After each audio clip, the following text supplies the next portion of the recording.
नमस्कार दोस्तों, मैं आपका मित्र और मार्गदर्शक राजेश शुक्ला एक बार पुनः डीके शिक्षा ऑनलाइन क्लासेस में आप सबका बहुत बहुत हार्दिक स्वागत करता हूं। तो दोस्तों, पहले की तरह ही मुझे पूर्ण विश्वास है कि आप सब स्वस्थ रहकर नियमित रूप से पढ़ाई लिखाई कर रहे हैं और मैं अपनी हर क्लास में लगभग ये बात दोहराता हूं कि आपकी पढ़ाई लिखाई नियमित रूप से चलती रहनी चाहिए, कंटिन्यूटी में होनी चाहिए। ऐसा मत करिएगा कि आप 4 दिन खूब मेहनत कर लें और अगले 4 दिन सुस्ताने लगे, कछुए की चाल में आ जाएं। तो खरगोश और कछुए की कहानी जो बचपन में सुनी है, वो व्यवहारिक जीवन के लिए प्रेरणा देती है कि हम निरंतरता बनाए रखें, प्रयास करते रहें। जमाना थोड़ा सा ऐसा है कि अब कछुए की चाल से चलने में भी बहुत दिक्कत आएगी, क्योंकि कंपटीशन का लेवल बढ़ा है और बेरोजगारों की संख्या बहुत ज्यादा है। तो ऐसे में आपका नियमित अभ्यास, नियमित प्रयास आपको सफलता की मंजिल तक ले जाएगा। तो गति भी बरकरार रखिएगा, क्योंकि परीक्षा की घड़ी बहुत दिन दूर नहीं है अब, और साथ में इसके साथ साथ कहीं ना कहीं निरंतरता भी बनाए रखिएगा। तो इसी शुभ संदेश के साथ मैं आज की क्लास की शुरुआत करता हूं और आज एक नए अध्याय पर हम लोग चर्चा करने जा रहे हैं। आपके पाठ्यक्रम का अगला अध्याय है चैप्टर नंबर 5 और चैप्टर 5 का शीर्षक आप देखेंगे तो उसमें दिया है राज्य, राजा और एक प्राचीन गणराज्य। तो जैसा कि पिछले सभी अध्यायों में आपने एक चीज नोटिस किया होगा कि जब भी मैं कोई नया चैप्टर स्टार्ट करता हूं तो सबसे पहले इस बात पर एम्फेसाइज करता हूं, इस बात को स्पष्ट करने की कोशिश करता हूं कि किसी भी चैप्टर का नामकरण किस आधार पर किया गया। यानी इस अध्याय को जब हम पढ़ेंगे तो उससे पहले यह जाने कि एक तो किस कालखंड का इतिहास है और दूसरा ये नाम रखने के पीछे आधार क्या। तो इन चीजों को समझेंगे और इसी पृष्ठभूमि में पूरा चैप्टर मैं डिस्कस करूंगा। तो सबसे पहले अध्याय 5 को मैं अपने तरीके से डिजाइन कर रहा हूं कि इस चैप्टर को मैं अगर नाम दूं तो क्या नाम दूंगा, या आप इतिहास की अमूमन जो अन्य किताबें पढ़ते हैं, उच्च स्तरीय किताबें पढ़ते हैं, उसमें कौन सा अध्याय मिलता है जब इस कालखंड का इतिहास आप पढ़ते हैं। तो कौन से टाइम फेज की हिस्ट्री है, इस पर पहले हम समझेंगे और फिर उसके बाद उसी को सीक्वेंस में एक एक करके डिस्कस करेंगे। तो चलिए शुरुआत करते हैं।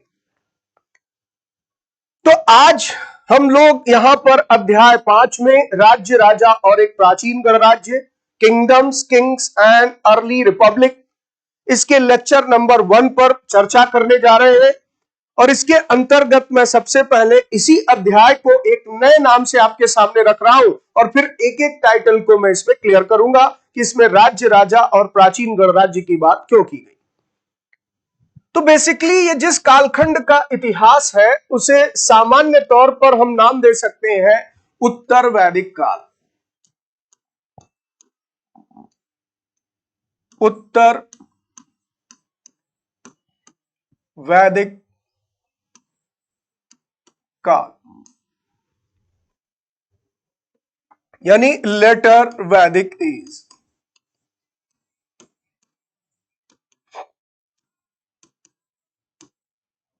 फिर इसके साथ साथ यहां पर यानी इस पूरे चैप्टर में आप देखेंगे कि 2 चीजों को शामिल किया गया, 2 अध्यायों को शामिल किया गया। एक उत्तर वैदिक काल की चर्चा मिलेगी और एक फिर पहुंचेंगे हम लोग ईसा पूर्व 6ठी शताब्दी का भारत। 6ठी शताब्दी का Bharat, India in the 6th century BC. 6th century BC। अब जब हम उत्तर वैदिक काल की बात करते हैं तो यह किस कालखंड में आता है, आपने पढ़ा ही था कि इसका समय लगभग 1000 ईसा पूर्व से लेकर और 600 ईसा पूर्व के बीच का समय माना गया। यानी यह कालखंड स्वीकार किया गया 1000 बीसी से 600 बीसी के बीच। और दूसरी तरफ जो 6ठी शताब्दी ईसा पूर्व का भारत लिखा है, तो यहां 6ठी शताब्दी लिखने का मतलब क्या हुआ, ईसा पूर्व 600 से आगे। तो ठीक इसी के बाद के सीक्वेंस को इसको फॉलो कर लिया गया। इन्हीं 2 चीजों को इस अध्याय में शामिल किया गया। तो हम लोग इतिहास में अब तक ये पढ़ चुके हैं कि इतिहास अतीत की बातों का अध्ययन है। और जब हम अतीत के अध्ययन की बात करते हैं, पास्ट की स्टडी की बात करते हैं, तो सबसे पहले ये देखते हैं कि इसकी शुरुआत कहां से करें। तो शुरुआत आपने की थी कि मानव के उद्भव और विकास की कहानी जहां से शुरू हो, यानी आज के लगभग 20 लाख साल पहले मानव जीवन जीने की कला से परिचय प्राप्त कर रहा था। मानव के उद्भव विकास की कहानी या मानव के जीवन की यात्रा 20 लाख साल पहले शुरू हुई, जिसे आरंभिक मानव के रूप में आपने पढ़ा एक अध्याय में। तो आरंभिक मानव वाला जो चैप्टर आप पढ़ रहे थे, उसी में आपने पढ़ा था कि हम 20 लाख साल पहले से लेकर और निरंतर आगे बढ़ते हुए कहां तक आ गए। तो आप सोचेंगे सर इतना लंबा कालखंड और इतना जल्दी हिस्ट्री में हम यहां कैसे पहुंच गए। तो जो 20 लाख साल पहले की घटना थी, आरंभिक मानवों का इतिहास, पाषाण युग, जो पुरा पाषाण काल, मध्य पाषाण काल, नव पाषाण काल, उसका इतिहास संक्षिप्त इसलिए है क्योंकि जानकारी ही बहुत सीमित है और इसीलिए आपको उसमें बहुत संक्षिप्त जानकारी के आधार पर ही पढ़ना पड़ा।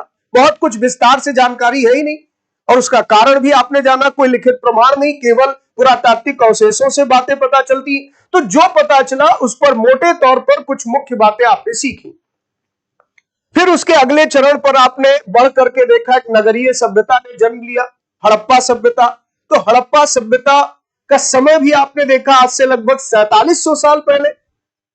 तो पुरा पाषाण काल, मध्य पाषाण काल, नव पाषाण काल, ताम्र पाषाण काल और फिर हड़प्पा सभ्यता, ये सब कुछ सीक्वेंस में ही तो हम बताएं। यही तो इतिहास का अध्ययन है जो हम क्रमबद्ध तरीके से आगे आ रहे हैं। हड़प्पा सभ्यता का पतन होता है, एक नई सभ्यता प्रकाश में आती है जिसके बारे में जानकारी वेदों से मिलती है। तो यह समय पहुंच गया आज से 3500 साल पहले। तो आज से 3500 साल पहले का मतलब 1500 ईसा पूर्व। तो 1500 ईसा पूर्व से 1000 ईसा पूर्व के बीच का जो कालखंड था, 1500 बीसी से 1000 बीसी के बीच की हिस्ट्री थी, वो था ऋग वैदिक काल या आरंभिक वैदिक काल। तो संपूर्ण वैदिक काल को हमने दो चरणों में बांटा।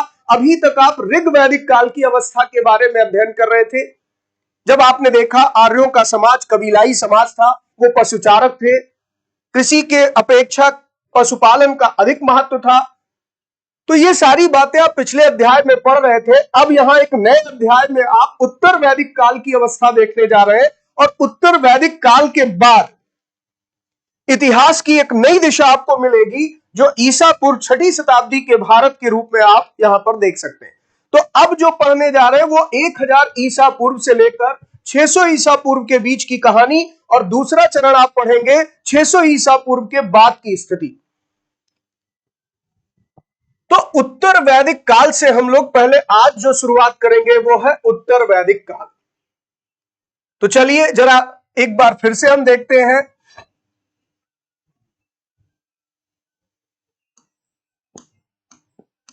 वेदों के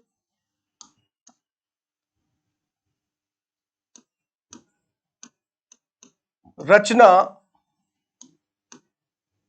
के समय के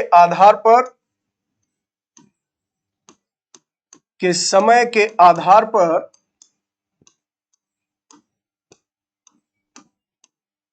संपूर्ण वैदिक काल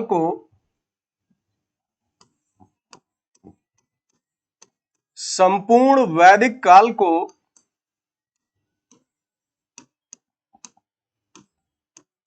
दो चरणों में बांटा गया है।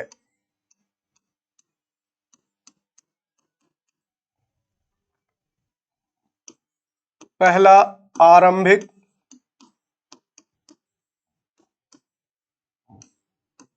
अथवा पूर्व वैदिक काल, जिसे हम ऋग वैदिक काल भी कहते हैं। ऋग वैदिक काल जिसका समय माना गया 1500 ईसा पूर्व से 1000 ईसा पूर्व। 1000 ईसा पूर्व के बीच का समय।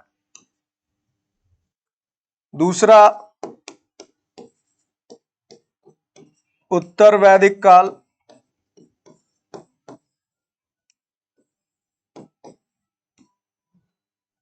इसका समय माना गया 1000 ईसा पूर्व से 600 ईसा पूर्व। तो on the basis of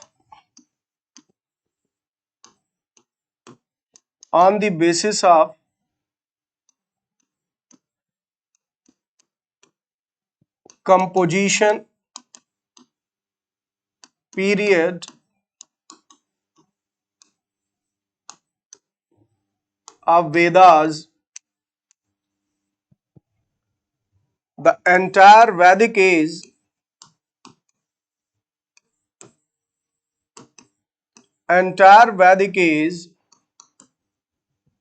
is classified into two phases.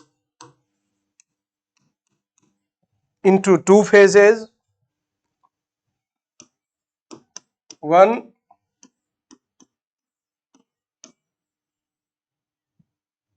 early Vedic period या early Vedic age और ऋग वैदिक एज।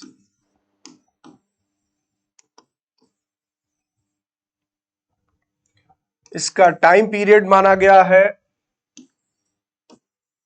1500 BC से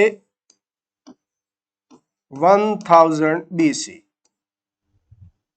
दूसरा है लेटर वैदिक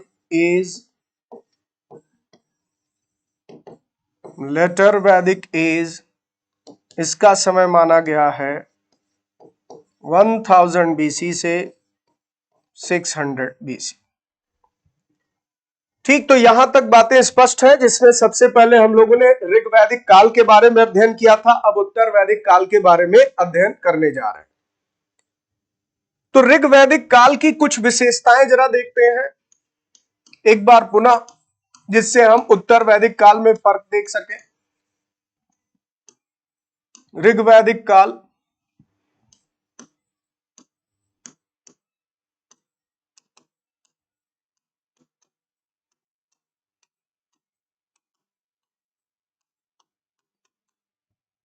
तो इसमें आपने सबसे महत्वपूर्ण विशेषता देखी कि जो ऋग वैदिक कालीन समाज था, समाज की अगर हम बात करें तो समाज की कुछ विशिष्टताएं आपने देखी, जैसे पुरुष प्रधान समाज या पितृसत्तात्मक समाज, पैट्रियार्कल सोसाइटी जिसे कहते हैं। इसका प्रमाण किस बात से मिलता है? परिवार का मुखिया जो फैमिली का हेड होता था वो कुलप कहलाता था।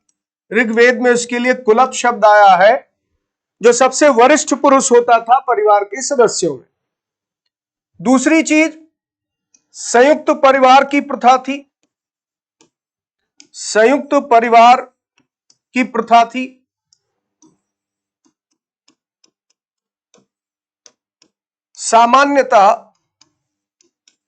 सामान्यता परिवार का आकार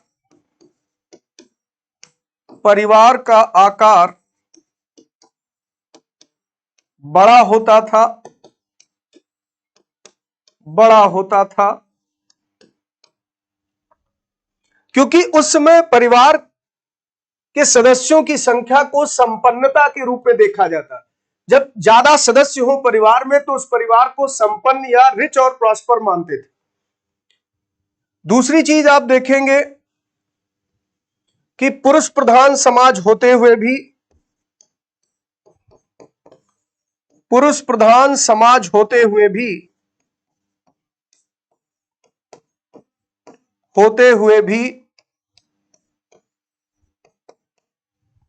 महिलाओं की स्थिति अच्छी थी, महिलाओं की स्थिति अच्छी थी।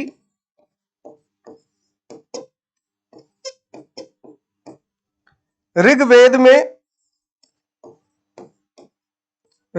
में कई ऐसी विदुषी महिलाओं का नाम मिलता है,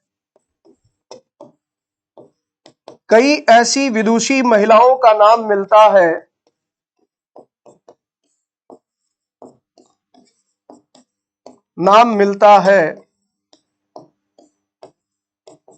जिन्होंने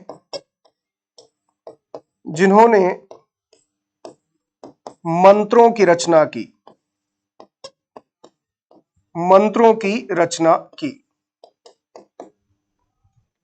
इसी से आप देख सकते हैं कि जब ऋग्वेद में ऐसी महिलाओं का नाम है जिन्होंने ऋग्वैदिक ऋचाएं रची, मंत्र रचे, तो इसका मतलब कि उन्हें वेद अध्ययन का अधिकार था, वेद पढ़ने का अधिकार था, तो शिक्षा का अधिकार महिलाओं को मिला था। समाज में उन्हें कहीं ना कहीं सम्मान की नजर से देखा जाता। तो ऋग्वैदिक काल में महिलाओं की स्थिति पुरुष प्रधान समाज होते हुए भी, मेल डोमिनेटिंग सोसाइटी होते हुए भी बेटर थी। फिर इसके साथ साथ आप देखेंगे समाज का एक पक्ष और था कि समाज 4 वर्णों में विभाजित था, 4 वर्णों में विभाजित था। कौन कौन से? तो ब्राह्मण, क्षत्रिय, वैश्य और शूद्र। लेकिन सबसे महत्वपूर्ण बात क्या थी कि जो वर्ण विभाजन था, वर्ण विभाजन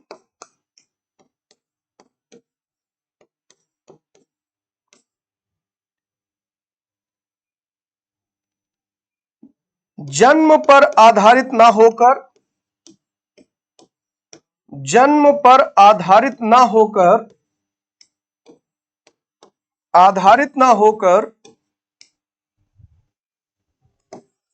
पर आधारित था। इसका मतलब यह था कि जो जिस तरह के कर्म या ऑक्यूपेशन को ऑप्ट करता था, उसका वर्ण उसके अनुसार डिसाइड होता था। जन्म पर आधारित का मतलब हुआ कि आप ब्राह्मण तभी हैं जब ब्राह्मण कुल में पैदा हो, ब्राह्मण परिवार में जन्म लो। आप क्षत्रिय तभी हैं जब आप क्षत्रिय कुल में पैदा हो, क्षत्रिय परिवार में जन्म हो। तो इसका मतलब कि यदि मैं ब्राह्मण हूं तो इसके पीछे मेरे कर्म की भूमिका ना होकर जन्म का महत्व है। मैं शूद्र हूं अगर, तो शूद्र इस नाते हूं कि मैंने शूद्र परिवार में जन्म लिया, जैसा आज के समाज में है। लेकिन ऋग्वैदिक कालीन समाज में कर्मों के आधार पर तय होता था। इनके कर्म बटे थे। जैसे ब्राह्मण का कर्म था वेद अध्ययन अध्यापन, वेदों को पढ़ना पढ़ाना, यह ब्राह्मण का कर्तव्य माना जाता था। क्षत्रिय का कार्य राजा के रूप में था, या आप कह सकते हैं रक्षा कार्य समाज के रक्षक के तौर पर थे। वैश्यों का कार्य कृषि, पशुपालन, या आप कह सकते हैं आर्थिक गतिविधियां चलाना, आर्थिक क्षेत्रों में इनकी भूमिका थी। और शूद्र उपरोक्त तीनों वर्णों की सेवा करना,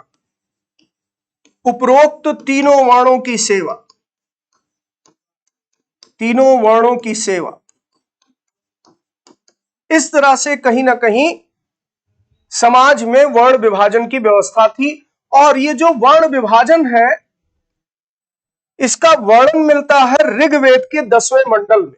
मैंने शायद इसका जिक्र भी किया था, आप सबको याद होगा कि ऋग्वेद में कुल 10 मंडल हैं। तो ऋग्वेद के 10वें मंडल में, मंडल उसके चैप्टर्स को कहा गया, 10वें मंडल में पुरुष सूक्त में दिया गया। एक सूक्त आया है, उसका नाम है पुरुष सूक्त। जिसमें इस वर्णों का आधार बताया गया, वर्ण व्यवस्था के जन्म की कहानी बताई गई कि वह बने कैसे। तो ब्रह्मा के मुख से ब्राह्मण पैदा हुए, भुजाओं से क्षत्रिय पैदा हुए, जंघाओं से वैश्य, पैरों से शूद्र। तो ये एक प्रतीकात्मक अर्थ है। इसका मतलब यह है कि सबके काम बांटे गए। तो जो कर्म जैसा अपनाता था वो उस वर्ण में रखा जाता था। यह ऋग्वैदिक कालीन व्यवस्था थी।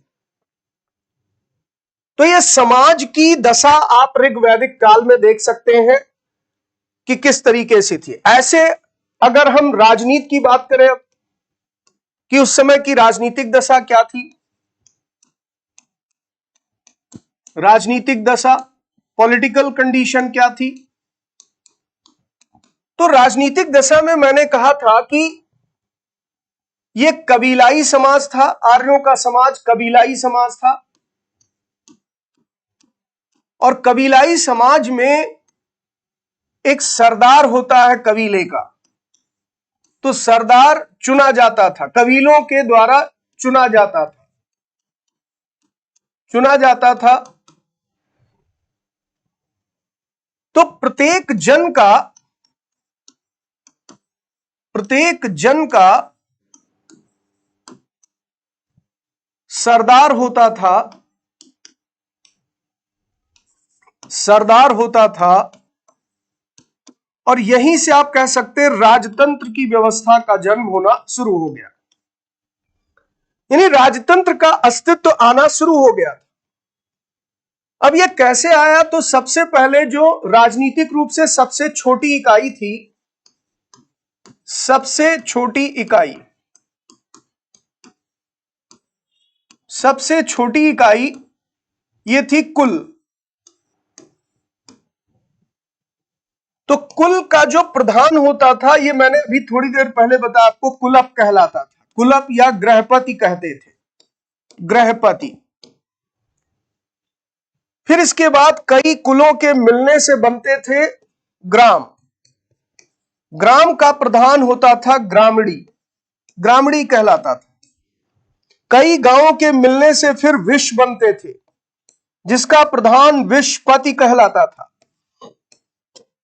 और फिर इसके बाद जन होते थे, कई विषयों का समूह, जिसका प्रधान जनपति या राजन कहलाता था, राजन। तो यहां से आप देखेंगे राजा जैसी व्यवस्था ने जन्म लेना शुरू कर दिया। लेकिन अभी राजतंत्र पूरी तरह से विकसित नहीं था, या आप यह कह सकते हैं वंशानुगत नहीं था। वंशानुगत नहीं था। क्यों? क्योंकि मैंने अभी क्या कहा आपसे कि यहां पर सरदार को चुना जाता था। राजा की कोई स्थायी सेना भी नहीं होती थी, स्थायी सेना नहीं। यह आपने पिछली क्लास में सारी बातें पढ़ी भी है।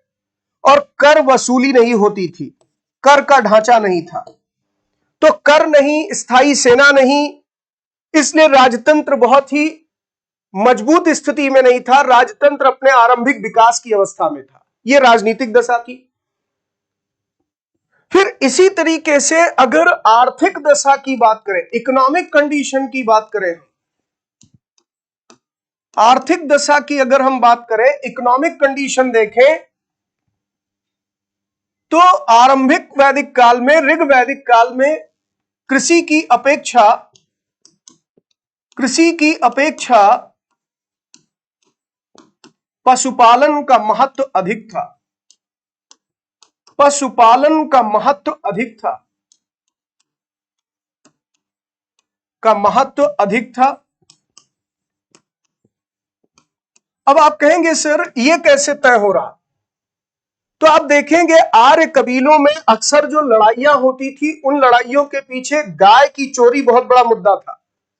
पशुओं को, मवेशियों को पाने के लिए अक्सर युद्ध लड़े जाते थे। पिछला अध्याय आपको याद होगा, जिसमें आपने देखा इस तरह से लाइन लिखी थी कि लड़ाई या झगड़े प्रायः मवेशियों को पाने के लिए, संसाधन या धन पाने के लिए होता था। लेकिन कभी कभी जमीन के लिए भी लड़ाइयां होती थी।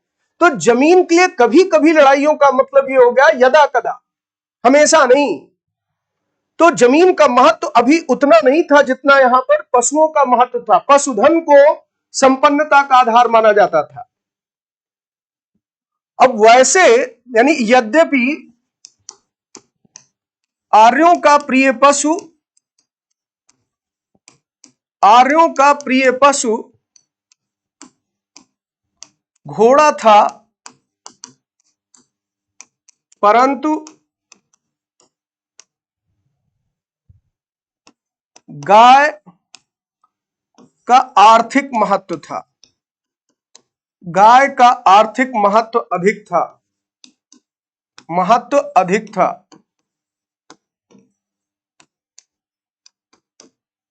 देखिए ऋग्वेद में गाय के लिए एक शब्द भी आया, अघन्य। अघन्या का मतलब होता है ना मारा जा सके जिसे, ना मारने योग्य, यानी गाय को मारा नहीं जा सकता है, क्योंकि गाय उनके लिए एक पवित्र पशु के रूप में थी और उसकी पवित्रता का आधार था, आर्थिक महत्व देते थे। तो जिस कबीले के पास जितनी अधिक संख्या में गाय थी उतना ही उस कबीले की संपन्नता का प्रतीक वो हो जाता था, इसलिए गाय का विशेष महत्व था। तो ये सारी बातें आप ऋग वैदिक काल के संदर्भ में चर्चा के दौरान सीख चुके हैं, पढ़ चुके हैं। अब आज मैं आपको उत्तर वैदिक काल में कुछ बातें ऐसी बताऊंगा जहां पर आपको लगेगा ये निरंतरता बनी रही, लेकिन इसके साथ साथ कुछ परिवर्तन भी आने शुरू हुए।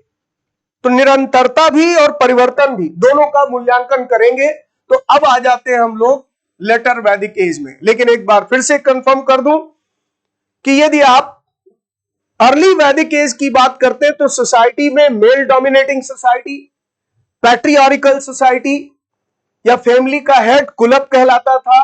इसके साथ साथ ज्वाइंट फैमिली का ट्रेडिशन था, जिसमें फैमिली साइज काफी बिग होते थे, फैमिली मेंबर्स की संख्या या स्ट्रेंथ काफी अधिक होती थी। मेल डोमिनेटिंग सोसाइटी होते हुए भी वुमेन की पोजीशन सोसाइटी में बहुत रिस्पेक्टेबल थी, उन्हें एक आप कह सकते हैं मेन स्ट्रीम में भी जगह मिली हुई थी, क्योंकि ऋग्वेद में इस तरह से कई ऐसी लेडी स्कॉलर्स का नाम आया जिन्होंने वैदिक मंत्रों को कंपोज किया। कुछ नाम आपको याद होंगे, जैसे विश्वारा का नाम मैंने लिया था, घोषा, सिक्ता, अपाला, गार्गी, मैत्रेयी, ये सब नाम आपने जो सुने ये ऋग वैदिक काल में विद्वान या विदुषी महिलाओं के नाम आते। फिर इसके बाद सोसाइटी में 4 वर्णास का सिस्टम था, यानी वर्ण सिस्टम देखने को मिलता। तो आज जो कास्ट है, ऐसी कास्ट सिस्टम तो नहीं हम कह सकते, लेकिन उससे मिलता जुलता प्रारूप, यही आगे चलकर कास्ट सिस्टम बना, जाति व्यवस्था। तो जाति जैसे शब्द ऋग्वेद में नहीं है, वर्ण इसके लिए टर्म आया। तो वर्णों में यहां पर आप देखेंगे ब्राह्मण, क्षत्रिय, वैश्य, शूद्र, ब्राह्मण, क्षत्रिय, वैश्य एंड शूद्र, और तीनों के अलग अलग कर्मा थे, यानी ऑक्युपेशन थे। तो यहां पर जन्म पर आधारित ना होकर कर्म पर आधारित यह व्यवस्था चलती थी। फिर पॉलिटिकल कंडीशन में एक पेस्टोरल सोसाइटी होने के कारण हर एक ट्राइबल ग्रुप का कमांडर होता था, जिसे ट्राइबल सोसाइटी चुनती थी। जो उनकी सभा होती थी वो इन्हें चुनती थी, यानी एक राजा जरूर होता था, लेकिन अभी आधुनिक राजतंत्र के जैसा वो वंशानुगत नहीं होता। राजा का बेटा अपने आप राजा नहीं बनता था। फिर जो उनकी सोसाइटी, जो उनकी पॉलिटिकल यूनिट्स थी, राजनीतिक इकाइयां, उसमें समाज का जो समूह बनता था, सबसे छोटी इकाई वही कहलाती थी कुल, और कुल का प्रधान कुलप होता था। कई कुलों के मिलने से ग्राम बनते थे, ग्राम का हेड ग्रामणी कहलाता था, विश्व का हेड विश्वपति, कई गांवों से मिलकर विश्व बना, और कई विश्व से मिलकर के जन। तो जन एक क्षेत्र था, एक टेरिटरी थी, जिस पर इस कमांडर का टेरिटोरियल राइट होता था। ऋग्वेद में 5 जनों का उल्लेख मैंने बताया था, जैसे यदु, पुरु, ये आपको एग्जाम्पल भी दिए थे।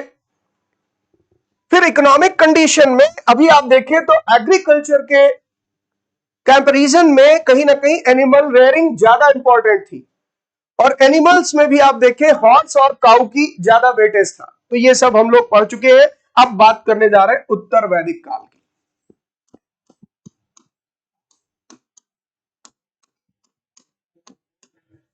उत्तर वैदिक काल,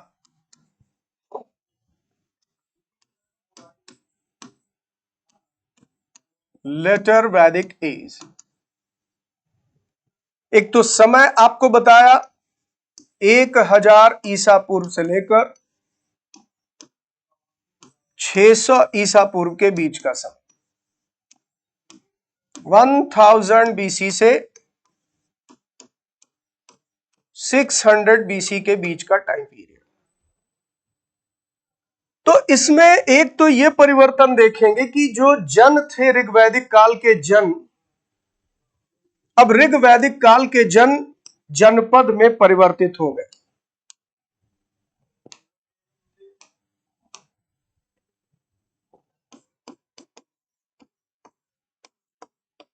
ऋग्वैदिक काल के जन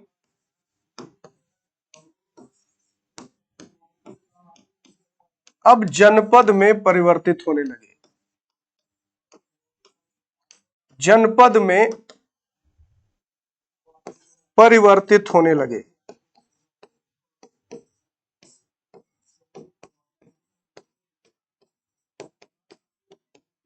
यानी जो पहले जनाज थे अब वो जनपदाज बनने लगे। तो जन से जनपद में ट्रांसफॉर्मेशन स्टार्ट हुआ। इसका मतलब क्या है कि जो ऋग्वैदिक काल का राजा था, सरदार था, कबीले का प्रधान था, अब वो बड़े क्षेत्र पर शासन करने लगा, ज्यादा जमीनों का मालिक बनने लगा। तो एक तो राज्य क्षेत्र का विस्तार हुआ। इसका अर्थ क्या है? इसका एक अर्थ निकलता है कि अब राजा एक बड़े राज्य क्षेत्र पर शासन करने लगा, तो यहां से राज्य क्षेत्र का विस्तार होता, राज्य क्षेत्र का विस्तार प्रारंभ होता, टेरिटोरियल एक्सटेंट होने लगता है। यानी अब ऋग्वैदिक काल का राजा या सरदार बड़े क्षेत्र पर शासन कर रहा था, उसकी शक्ति बढ़ रही थी और राजतंत्र का स्वरूप विकसित होता चला गया। अब राजपद धीरे धीरे वंशानुगत होने लगे। राजा अपने राज्य क्षेत्र को बड़ा करने के लिए कई प्रकार के कर्मकांड या अनुष्ठान करने लगा, जैसे अश्वमेध यज्ञ आया। तो जो परिवर्तन उत्तर वैदिक काल में हुए, आज बच्चों उसी पर हम लोग आगे चर्चा बढ़ा रहे हैं। तो आपके पहले पाठ्य पुस्तक को आधार बनाते हैं। तो चलिए एक बार देखते हैं कि आपके पुस्तक में क्या टेक्स्ट दिया गया, उसको पढ़ा जाए, उसमें से एग्जाम के पॉइंट ऑफ व्यू से महत्वपूर्ण तथ्यों को निकाला जाए। चलिए शुरुआत करते हैं। कुछ लोग शासक कैसे बने, तो इसके माध्यम से यह बता रहा है कि अब राजतंत्र शक्तिशाली होने लगा, शक्तिशाली होने लगा।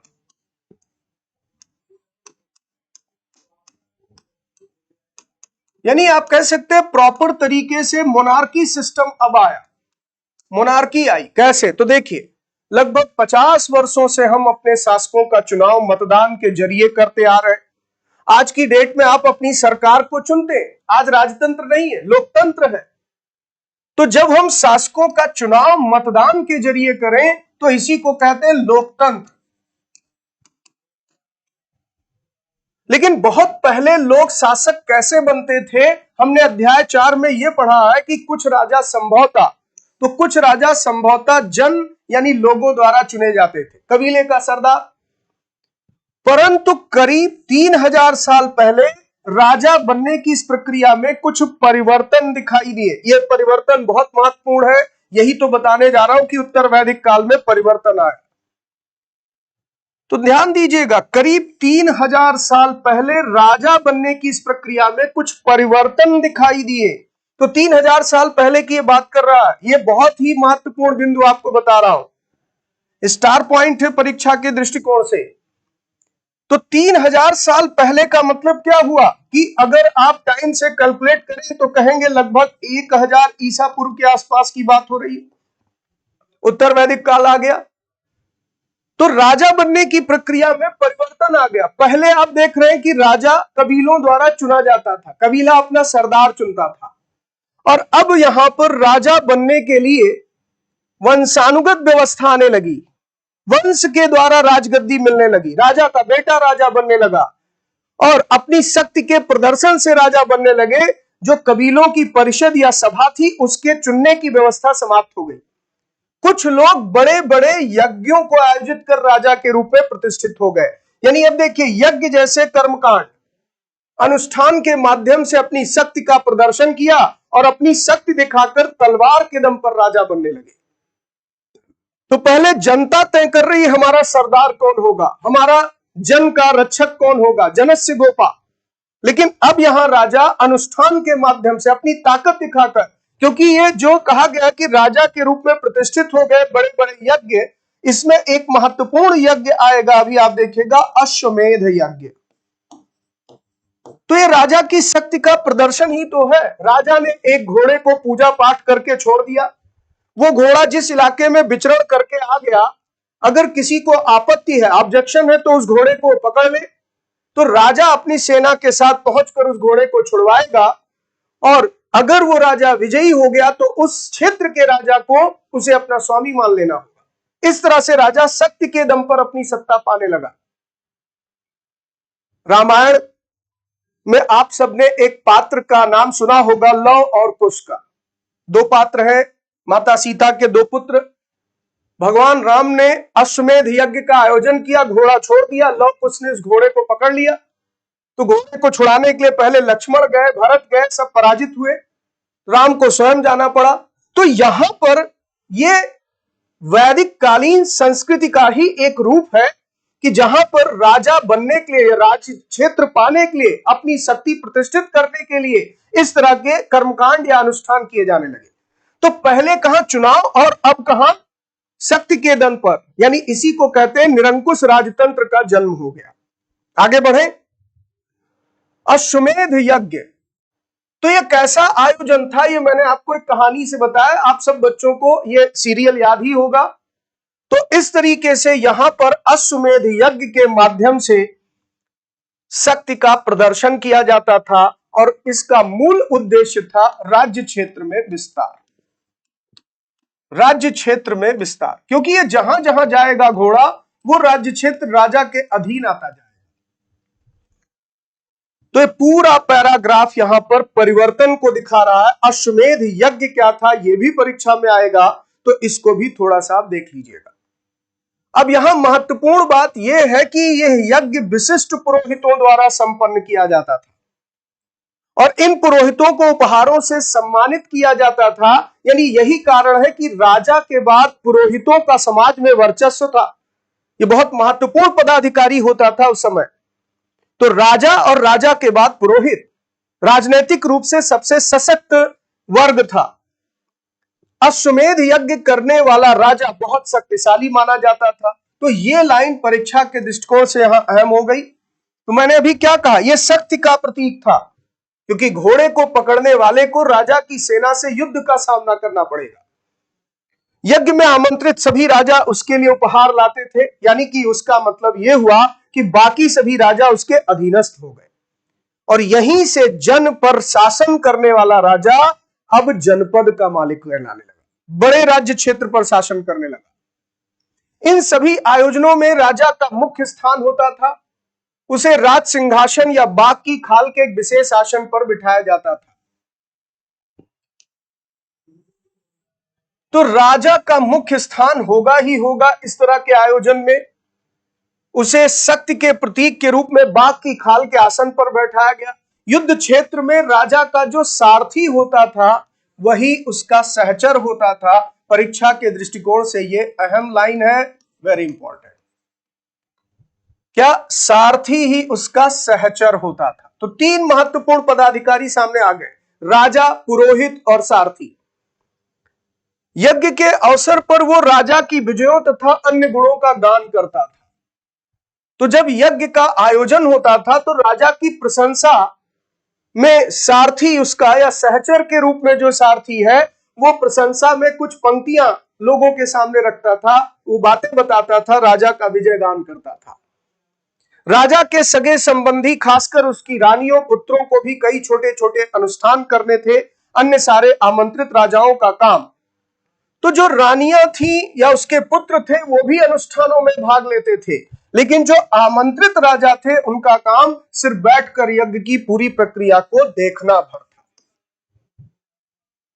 तो जो यहां पर राजा इनवाइट किए गए हैं वो इस शक्ति प्रदर्शन को देखते थे। इसका मतलब कि ये उन्हें अधीनस्थ बनाने का सूचक है।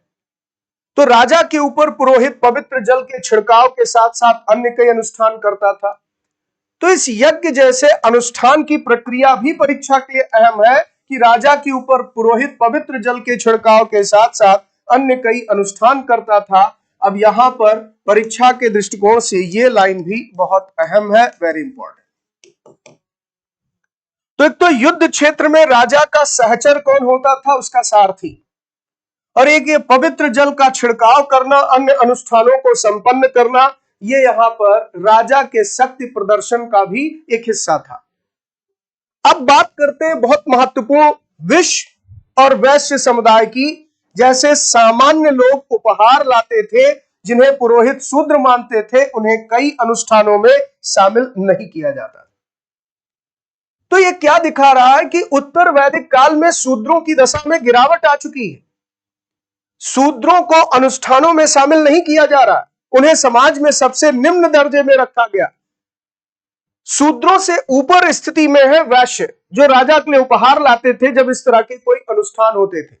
और उसके बाद राजा का मतलब क्षत्रिय वर्ण और फिर पुरोहित का मतलब ब्राह्मण।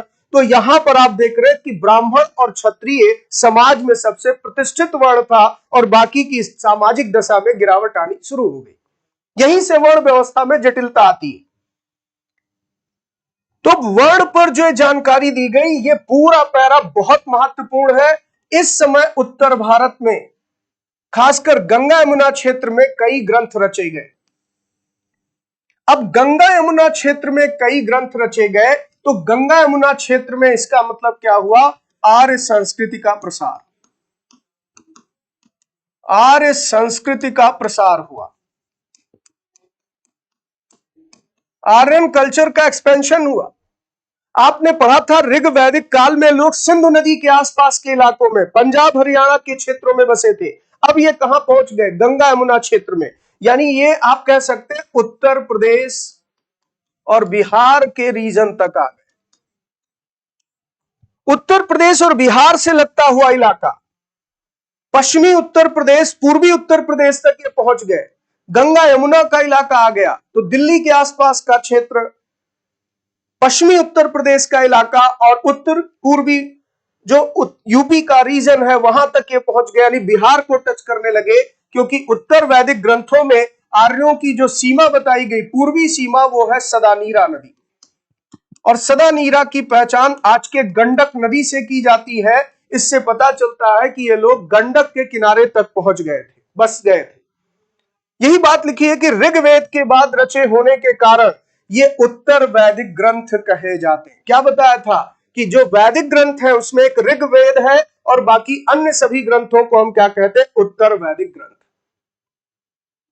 तो उत्तर वैदिक ग्रंथ में अगर आपसे प्रश्न पूछा जाए कि उत्तर वैदिक ग्रंथ कौन कौन से हैं,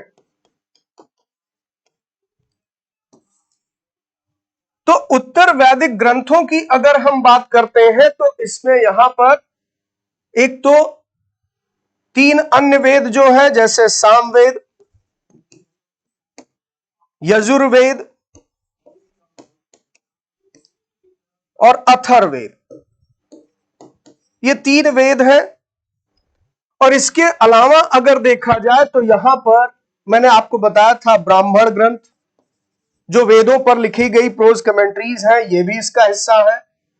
या फिर इसी तरीके से आरण्यक, उपनिषद,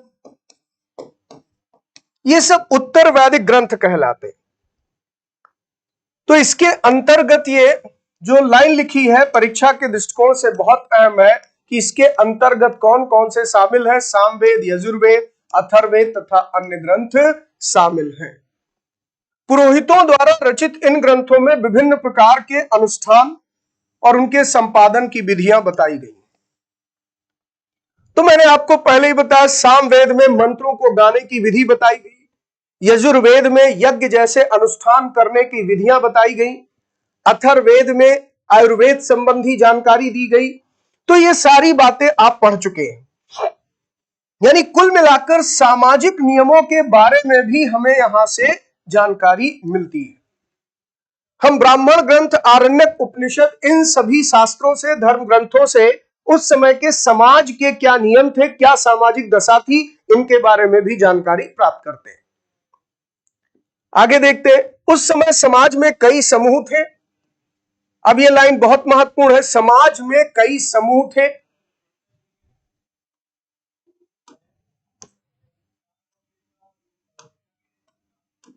हाँ, तो उस समय समाज में कई समूह थे, ये बहुत महत्वपूर्ण है, जिनमें पुरोहित, योद्धा, कृषक, पशुपालक, व्यापारी, शिल्पकार, श्रमिक, मछली पकड़ने वाले, मछुआरे, जंगल में रहने वाले यानी जनजातियां, ये इस तरह के लोग समाज के समूह थे। बहुत इंपॉर्टेंट लाइन है बच्चों परीक्षा के लिए, ये ध्यान रखिएगा। तो पुरोहित एक वर्ग था, योद्धा एक वर्ग था, कृषक थे, पशुपालक थे, व्यापारी थे, शिल्पकार थे, श्रमिक थे, मछली पकड़ने वाले मछुआरे, और जंगल में रहने वाले लोग यानी कि जो जनजातियां या वनवासी होते। जहां कुछ पुरोहित तथा योद्धा वैभवशाली थे, यानी पुरोहितों का समाज में स्थान, योद्धाओं का यानी क्षत्रिय और ब्राह्मण, ये बहुत ही वैभवशाली यानी संपन्न लोग थे, तो वहीं कुछ कृषक और व्यापारी भी धनवान थे, यानी वैश्यों की आर्थिक स्थिति अच्छी थी। लेकिन जो दूसरी ओर पशुपालक, शिल्पकार, श्रमिक, मछली पकड़ने वाले, शिकारी, भोजन संग्राहक थे, ये निर्धन थे। तो एक तो समाज के जो समूह हैं, इनके समूह में आप देखेंगे दो कैटेगरी थी, एक धनिक वर्ग, धनिक वर्ग मतलब धनवान, और एक निर्धन वर्ग, निर्धन वर्ग। तो रिच क्लास के लोग और पुअर क्लास के लोगों की यहां कैटेगराइजेशन आप देखें, जैसे पुरोहित धनिक वर्ग में आएगा, योद्धा धनिक वर्ग में आएगा, कुछ कृषक और व्यापारी भी ऐसे थे जो धनिक थे, और बाकी अन्य सभी वर्ग समाज के वो निर्धनों में रखे जाते थे। आगे बढ़े, पुरोहितों ने लोगों को 4 वर्गों में विभाजित किया, जिन्हें वर्ण कहा गया। तो वर्ण के बारे में हम लोग पहले ही पढ़ चुके हैं, इनके अलग अलग कार्य निर्धारित थे। पहला वर्ण ब्राह्मणों का था, उनका काम वेदों का अध्ययन, अध्यापन और यज्ञ करना था, जिसके लिए उन्हें उपहार मिलता था, और इसी कारण से पुरोहितों का समाज में एक तो वर्चस्व भी था और आर्थिक स्थिति भी अच्छी थी। दूसरा स्थान शासकों का था, जिन्हें क्षत्रिय कहा जाता था। ब्राह्मणों के बाद फिर क्षत्रिय, उनका काम युद्ध करना और लोगों की रक्षा करना था। फिर समाज में तीसरे पायदान पर विश्य या वैश्य थे, जिनमें कृषक भी शामिल थे, पशुपालक और व्यापारी आते थे। क्षत्रिय और वैश्य, इन्हें यज्ञ करने का अधिकार प्राप्त था। वर्णों में अंतिम स्थान शूद्रों का था। शूद्रों की दशा यहां बिगड़नी शुरू हो गई, इनका काम अन्य तीनों वर्णों की सेवा करना था, इन्हें कोई अनुष्ठान करने का अधिकार नहीं था।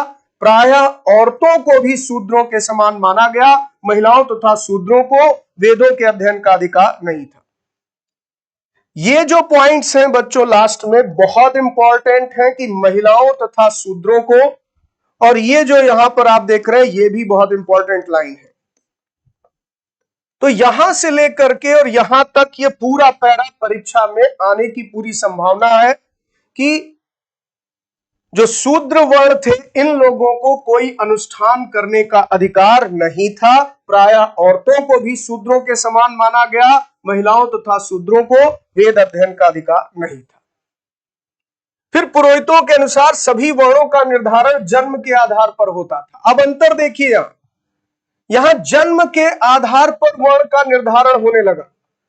तो उत्तर वैदिक काल में यह एक बहुत बड़ा परिवर्तन था कि जहां ऋग वैदिक काल में, बहुत इंपॉर्टेंट लाइन है, जहां ऋग वैदिक काल में आपने पढ़ा कि वर्ण का निर्धारण कर्म से होता था, अब जन्म से होने लगा।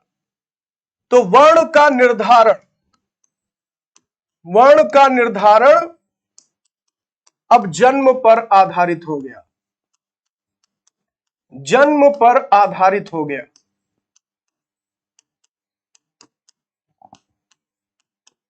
ये एक परिवर्तन आया।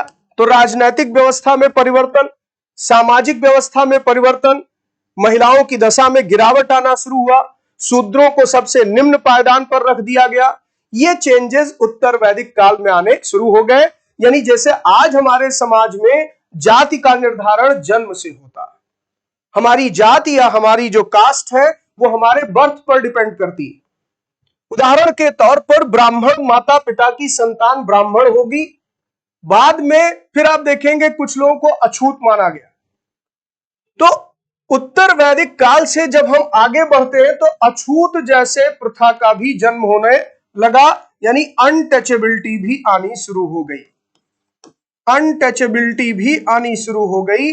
कुछ जातियों को, वर्णों को यहां पर अछूत मान लिया। अछूत वर्गों में कुछ जैसे शिल्पकार, शिकारी, भोजन संग्राहक, इस तरह के लोगों को, साथ ही इसमें वो लोग भी आते थे जो शवों को दफनाने या जलाने के काम करते थे। इन लोगों से संपर्क अपवित्र माना जाता था।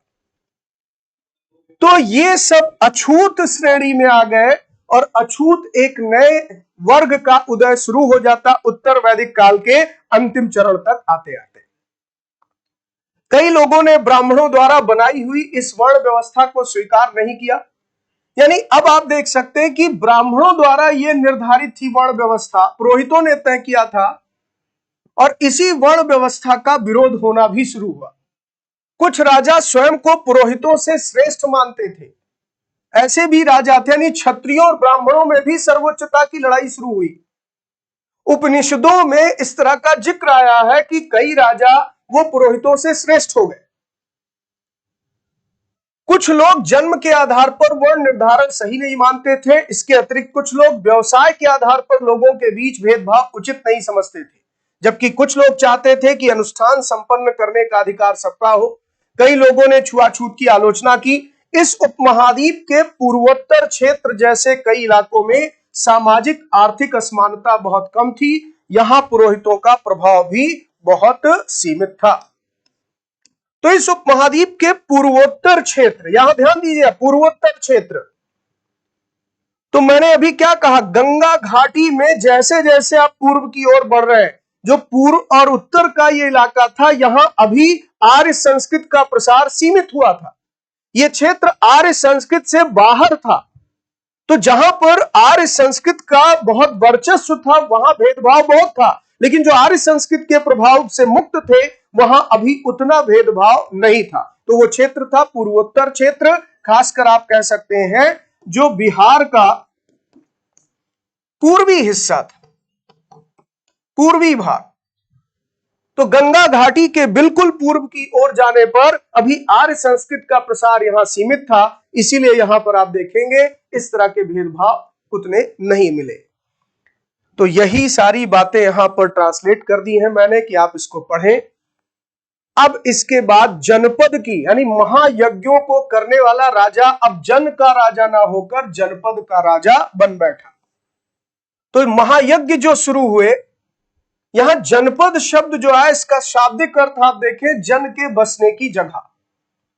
यह पूरी लाइन ही परीक्षा के दृष्टिकोण से बहुत महत्वपूर्ण है कि महायज्ञों को करने वाला राजा अब जन का राजा ना होकर जनपद का राजा हो गया। और जनपद का जो शाब्दिक अर्थ है वो है जन के बसने की जगह। तो कुछ महत्वपूर्ण जनपद यहां मानचित्र में भी आप देख सकते हैं। ये जनपद के क्षेत्र दिखाए गए, चाहे हस्तिनापुर हो, कुरु हो, पांचाल हो, कौशल हो, इस तरह से जनपद का उदय शुरू होता है। और यही आगे चलकर आप देखेंगे। इसी को मैंने विस्तार में दिखाने के लिए मानचित्र को ब्रेक भी कर दिया है। अब इन जनपदों की कई बस्तियां हमें पुरातात्विक उत्खननों में मिली। जैसे दिल्ली में एक क्षेत्र है, पुराना किला के नाम से फेमस है ये रीजन।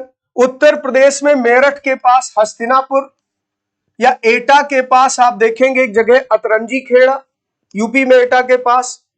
तो यहां के लोगों के बारे में पता चलता है कि मवेशी और पशुपालन में ये लोग रुचि रखते थे, जानवरों को पालते थे। चावल की खेती होती थी, गेहूं की खेती होती थी, धान, जौ, दाल, गन्ना, तिल, सरसों जैसी फसल उगाई जाने लगी।